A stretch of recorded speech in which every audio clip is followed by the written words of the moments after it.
100 CFT ঢালাই কাজে প্রয়োজনীয় মালামালের সঠিক হিসাব কিভাবে বের করবেন?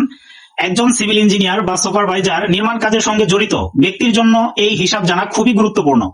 আজকের ভিডিওতে দেখাবো 100 সিএফটি কংক্রিট ঢালাইয়ের জন্য কত পরিমাণ সিমেন্ট, বালি ও পাথর লাগবে তা হিসাব করে বের করব।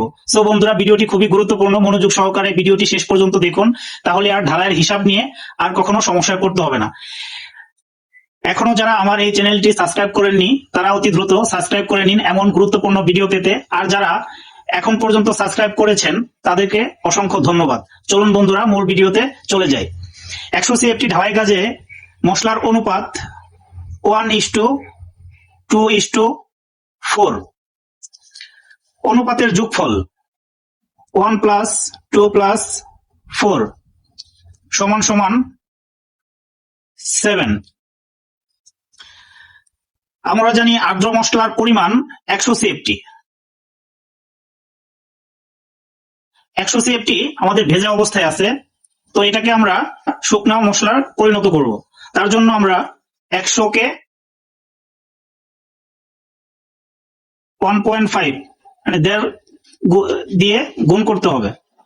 সমান সমান আমাদের যে রেজাল্টটা আসবে সেটা হচ্ছে 150 ঘনফুট। সো আমরা এটাকে শুকনো মশলায় পেলাম 150 ঘনফুট। এখন আমরা সিমেন্টের পরিমাণ বের করব। সিমেন্টের পরিমাণ বের করার জন্য 150 ইন্টু সিমেন্টের রেশিও কত 1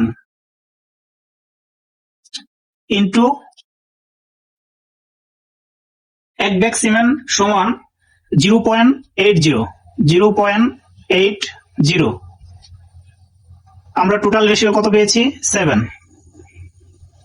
এটাকে হিসাব করলে আমরা যে ফলাফলটি পাবো সেটা হচ্ছে 18.14 ব্যাগ। এখন আমরা বালির পরিমাণ বের করব। বালির পরিমাণ বের করার জন্য 150 ইন্টু বালির রেশিও কত 2 ডিভাইডেড বাই 7।